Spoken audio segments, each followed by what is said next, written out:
Tenemos que ponernos en contexto porque ya hablamos del PSG, que es el campeón de Champions habiendo ganado una final histórica, pero también el Tottenham es el flamante campeón de Europa League, el Chelsea ganó la Conference League, Platense es campeón del fútbol argentino, se fue moviendo el mercado de pases también. Tenemos muchísimo para hablar y la idea es abarcar todo en este video. Quiero arrancar hablando del Tottenham, un Tottenham que ganó la Europa League hace más o menos 2 semanas, una Europa League que es histórica para el club, siendo el título más importante de toda su historia, me animaría a decir, y ya empieza a tener reales fundamentos para ser considerado como parte del famoso Big Six. Era una final que se disputaba entre dos equipos ingleses, ya que le ganó al Manchester United. Tanto el Manchester United como el Tottenham estaban obligados a ganar esa Europa League debido a la desastrosa temporada que venían haciendo. No nos olvidemos que el Tottenham estuvo a un puesto del descenso, por más de que en cuanto a puntos estuvo realmente muy lejos de descender, no estaba peleando el descenso, pero la realidad es que entre 20 quedó 17º, es un desastre. Pero por otro lado el Manchester United, si bien no terminó tan abajo en la tabla como el Tottenham, hizo la peor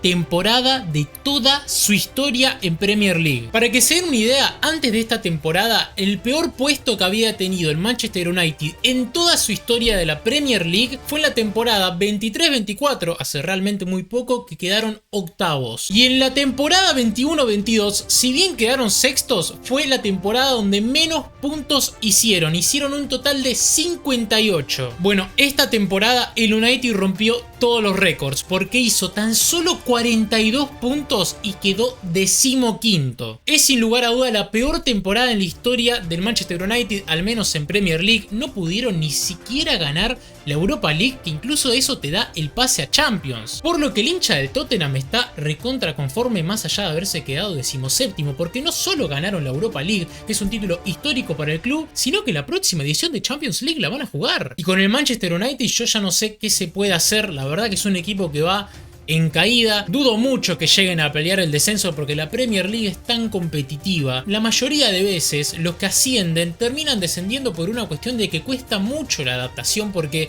están los mejores equipos del mundo en general. Pero yo realmente no veo al Manchester United en el corto plazo peleando en competencias europeas. Muchachos, estamos hablando del Manchester United, el equipo más grande de Inglaterra o el segundo por detrás del Liverpool, depende cómo lo veas. Pero la cuestión es que el Tottenham salió campeón gracias al gol de Brennan Johnson. Venció por 1-0 en la final al Manchester United y pudo sobre la campana remontar la temporada que parecía que iba a ser paupérrima. Tenemos que hablar del Chelsea, el campeón de la Conference League, porque hay unos temas muy importantes que tocar. Un Chelsea que aplastó al Betis en la final por 4-1, un Betis que había arrancado ganando 1-0, se fue al entretiempo ganando la final y terminó perdiendo por 4-1, fue inexplicable. Obviamente muchísimo mérito del Chelsea por esa capacidad de reacción que tuvo en el segundo tiempo, que ya sabemos que es algo que tienen los equipos de la Premier League, y terminó consagrándose como campeón de la Conference League. Pero hay algo importante que tocar, porque el campeón de Conference League tiene el derecho a participar a la próxima Europa League. Pero ¿qué pasa? En esta Premier, en esta temporada que acaba de culminar,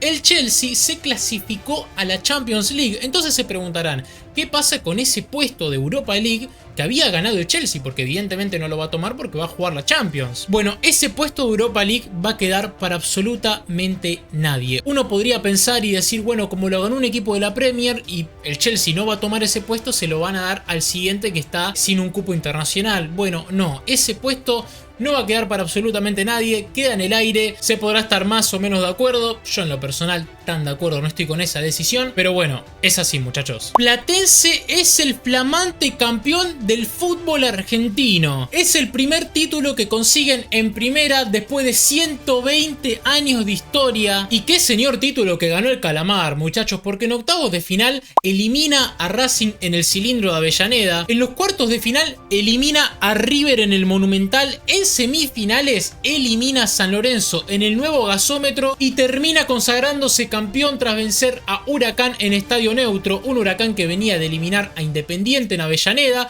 un Independiente que venía de eliminar a Boca en la Bombonera. Entonces este primer título que se acaba de ganar Platense tiene muchísimo mérito, totalmente merecido. Y no solo es el título, sino que van a jugar la próxima edición de Copa Libertadores en el año 2026. Se sortearon los grupos de Copa Libertadores y Copa Sudamericana, por lo que vamos a pegarle un repaso general. Bien, tenemos acá lo que vendría a ser el cuadro de octavos de final de Copa Libertadores. Tenemos para empezar, para mí, el mejor cruce de todo octavos de final, que es Atlético Nacional contra el Sao Paulo. Digo que es para mí el mejor cruce de todos porque es directamente entre dos candidatos. Y yo ya hablé de esto, pero para hablar así un poco por arriba, tenemos también ese cruce de Flamengo contra el Inter de Porto Alegre, que va a estar muy bueno. Ojo con el Peñarol Racing, con el Cerro Porteño Estudiantes. Y si bien a River le toca Libertad de Paraguay, que bajo mi punto de vista, por lo que viene esta Libertadores, de los que quedaron segundos me parece el más débil de todos, River se enfrentaría en unos hipotéticos cuartos de final ante el Palmeiras, un partido chivísimo para River. Y de este lado del cuadro yo creo que el hincha de Racing tiene una fe ciega, al menos con que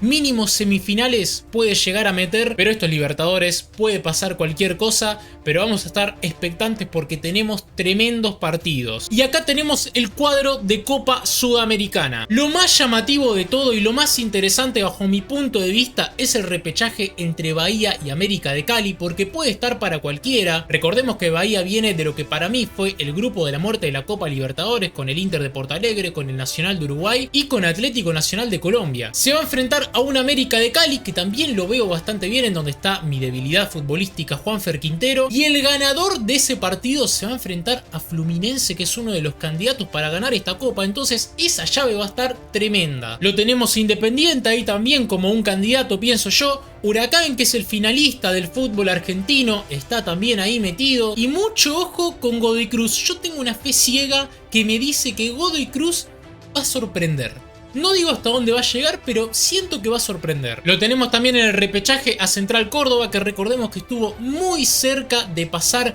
en una fase de grupos de Copa Libertadores, donde compartía el grupo con Flamengo, pero a pesar de haber ganado en el Maracaná y de haberle sacado un empate a Flamengo en condición de local, no le fue suficiente, y con los mismos puntos que el puntero, que fue Liga de Quito, se terminó quedando tercero. Mucha mala suerte para Central Córdoba. Y no les pregunté, pero ¿a quién ven como favorito para ganar, o quiénes son los favoritos para ustedes para ganar la Copa Libertadores? Y ahora les pregunto también, con el cuadro que tenemos acá, ¿a quiénes ven como candidatos de esta Copa Sudamericana? Y ahora, para culminar, nos vamos a ir directo al mercado de pases. Arrancamos con Simone Inzaghi, que es el nuevo técnico del Al Hilal. Sí, el técnico que viene de ser subcampeón de la Champions League, habiendo perdido 5-0 contra el PSG, pero habiendo tenido una gran Champions fuera de eso, eliminando al Barcelona en semifinales y demás. Aunque bueno, es normal que opaque un buen rendimiento en la Champions League el hecho de haber tenido la peor derrota en la historia de una final de Champions. Y queda todavía pendiente saber quién va a ser su reemplazante como técnico del Inter. Por otro lado, Joan García, posiblemente el mejor arquero de la última temporada de la Liga Española, está muy cerca de ser fichado por el Fútbol Club Barcelona. El holandés Reinders, proveniente del Milan, un jugadorazo total bajo mi punto de vista, es nuevo jugador del Manchester City. Y hablando del Milan, nadie menos que Luka Modric está muy cerca de incorporarse al club para ser el reemplazo de Reinders. Por más de que el estilo de juego entre ellos capaz no es similar del todo. Pero tenemos que tener en cuenta que el Milan para la próxima temporada no va a jugar ninguna competencia europea, así que vamos a ver con el correr de los días si termina siendo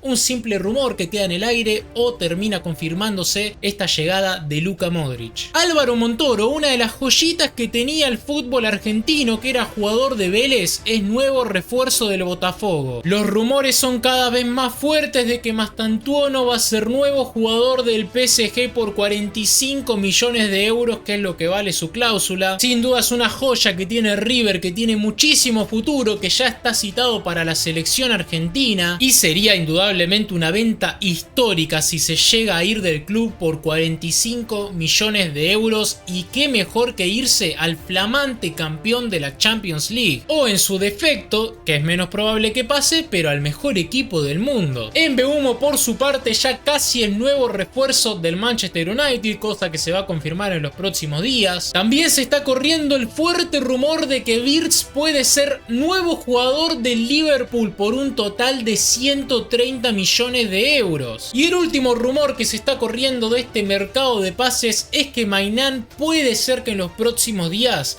llegue a ser nuevo refuerzo del Chelsea. Así que nada, muchachos, hablamos de todo lo que teníamos para hablar. Próximamente también voy a hacer un video hablando del Mundial de Clubes, porque arranca ya y tenemos que ver quiénes son los candidatos, quiénes son los equipos que mejor llegan al Mundial de Clubes, y vamos a ver quién puede ser el hipotético campeón. Tenemos que hablar también de quién puede ser la hipotética sorpresa, la hipotética decepción también. Pero bueno, hasta acá llegó el video para ponernos un poco en contexto de lo que viene pasando en el mundo del fútbol. Les mando un abrazo grande y nos vemos nosotros en el próximo video, muchachos. Chau, chau.